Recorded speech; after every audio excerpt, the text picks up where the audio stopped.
pokoknya maju mundur 120 juta itu 1 tahun itu. Dari 1 tahun ya, iya. Dari total ya. Iya.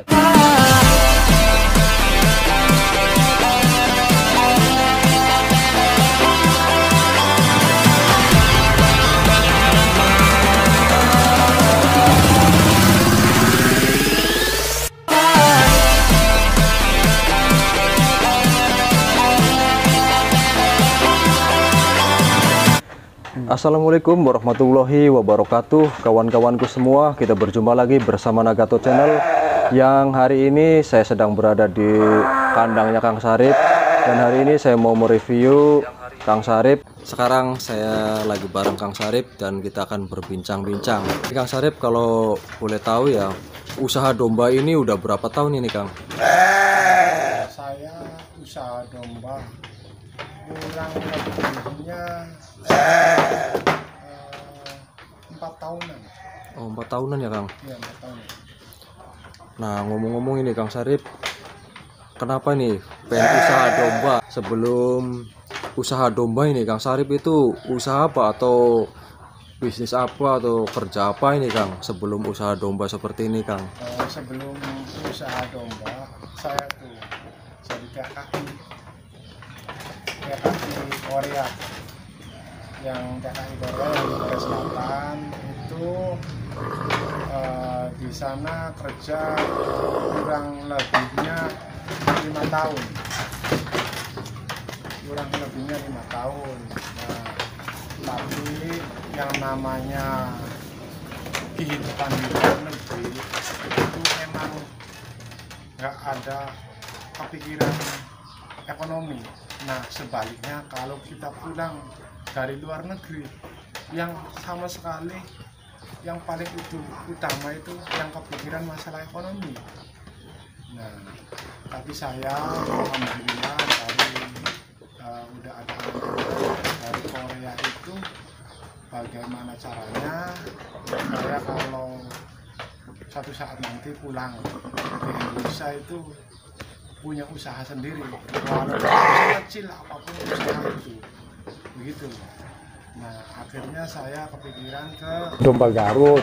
Awalnya sih lihat si bapak teh maksudnya udah ternak domba juga, tapi kalau bapak itu domba-domba biasa, domba priangan, domba bebas. Nah, kalau saya ini senang, dalam arti senang hobi yang ke Garut, ke tangkasnya, atau yang buat koleksinya lah. Nah, begitu. Akhirnya saya pulang dari sana cuman sedikit modal lah, begitu. Sedikit modal saya bikin kandang, terus beli dombanya juga berapa, lama kelamaan. Nah, terus akhirnya saya tuh keasikan, dalam arti oh iya, bisnis domba ini kok bisa menghasilkan, begitu loh, bisa menghasilkan. Jadi akhirnya saya kandangnya ditambah lagi, dombanya ditambah lagi, alhamdulillah sampai sekarang buat makan, jajan, buat ekonomi sehari-hari mah itu udah cukup gitu.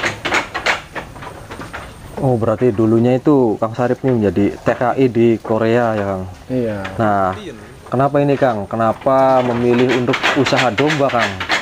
Nah, karena menurut saya khususnya di sini itu di pedesaan ya, kalau kita dari Korea, dari sana, emang di Korea itu gaji yang terendah itu 10 juta, terendah itu 10 juta 1 bulan.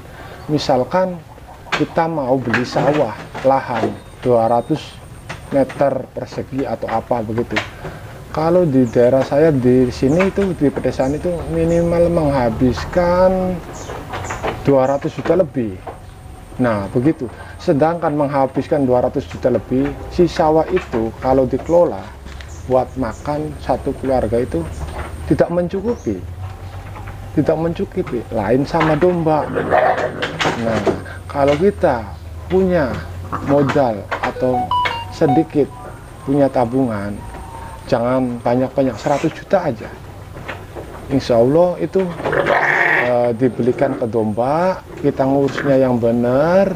Nah, terus peliharanya yang maksudnya benar-benar memahami peliharaannya juga yang baik begitu, insya Allah itu domba-domba kita itu akan cepat berkembang biak. Nah, kalau sedangkan yang namanya sawah itu modal pertama itu banyak modalnya sih sebenarnya. Karena apa?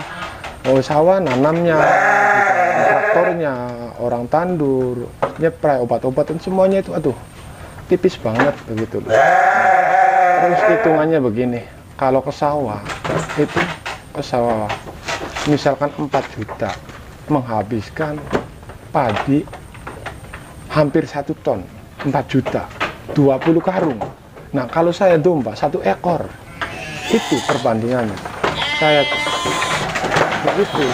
Makanya apa maksudnya saya tuh kan memilih ini, maksudnya memilih ke domba bisnis usahanya tuh itu yang penting kita tuh apa ya, pokoknya sih jangan mengeluh. Yang penting kita tuh harus jangan takut sama yang namanya panas apa itu, udah resiko kita. Kenapa?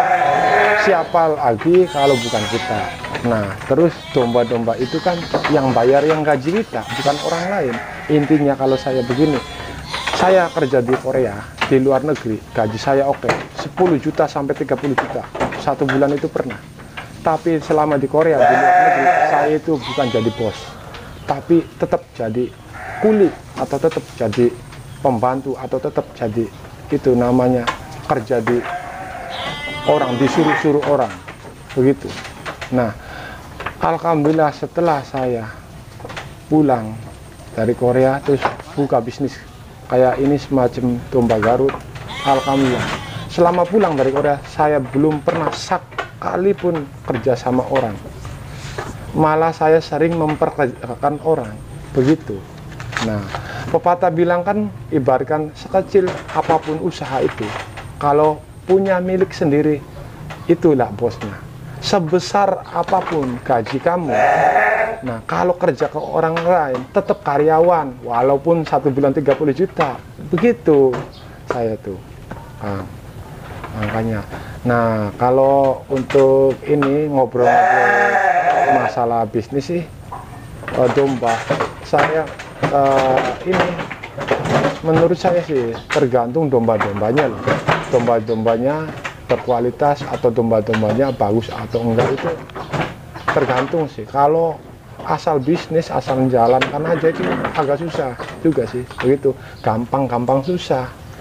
Yang namanya semua bisnis insya Allah gampang-gampang susah, tapi kalau kita dengan kesabaran ikhlas terus kita juga harus menjiwai, insya Allah itu akan berhasil. Nah, untuk usaha domba ini Kang, nah ini domba kan pendapatannya itu kan kayaknya nggak bisa setiap hari ya Kang.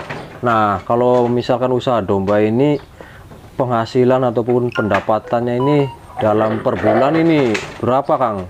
Ataupun dalam dibilang per tahunnya lah. Ya Kang Sarip yang sekarang dijalani ini. Oh, nah begini. Nah, khususnya ini kan mau menjelang Idul Adha ya. Ini mau menjelang Idul Adha. Biasanya di kandang peternakan kami ini minim itu menghabiskan 50 sampai ratusan ekor setiap tahun buat akikah dan korban. Nah, itu di musim 2 bulan itu aja, antara bulan Kapit sama hari Idul Adha.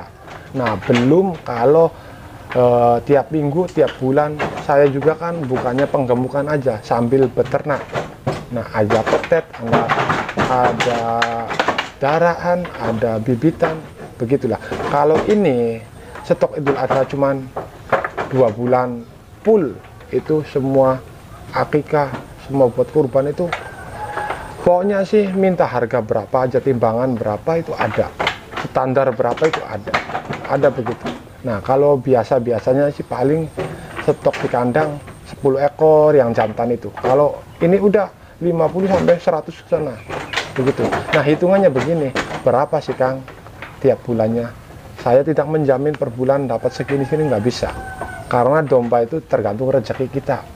Nah, terkadang saya itu 1 minggu dapat 12 juta, terkadang 1 bulan sekali dapat 3 juta. aku tuh maksudnya per bulannya itu nggak ada yang kosong.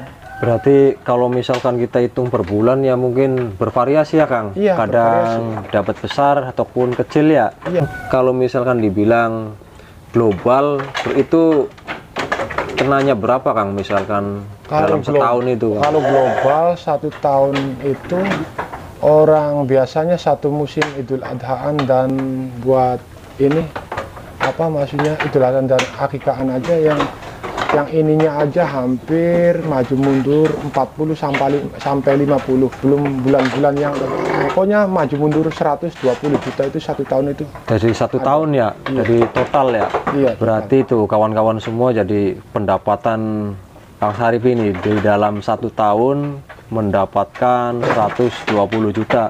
Jadi itu dari penghasilan domba aja ya Kang? Iya, semua itu ya? Penghasilan domba aja, begitu. Ini dombanya berarti keluar masuk Kang?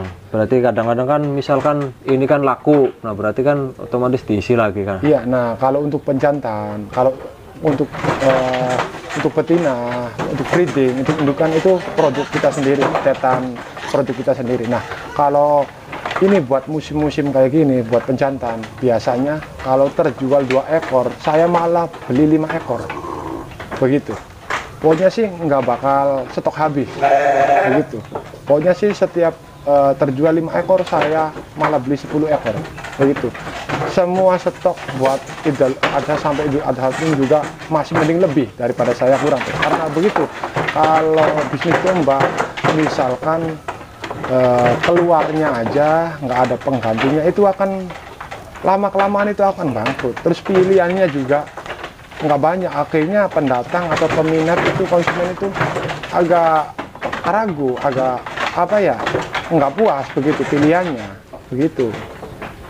Oke Kang, terima kasih atas informasinya. Nah ini kawan-kawan semua, Kang Sarip ini udah menjelaskannya. Jadi dalam penghasilan per tahun itu bisa mencapai angka 120 jutaan dari penghasilan domba. Buat motivasi buat teman-teman semua. Nah ini Kang Sarip dulunya itu seorang TKI di Korea. Nah kenapa memilih usaha domba? Karena usaha domba itu sangat menghasilkan. Nah itu kawan-kawan semua, semoga Kang Sarip ini menjadi inspirasi buat teman-teman semua. Nah, oke, buat kawan-kawan semua yang udah pada menonton, yang belum subscribe jangan lupa di subscribe agar nggak ketinggalan video-video berikutnya yang insya Allah bermanfaat sekali buat kawan-kawan di rumah ataupun buat para peternak di rumah. Dukung terus channel kami supaya terus berkembang. Saya ucapkan terima kasih banyak. Wassalamualaikum warahmatullahi wabarakatuh.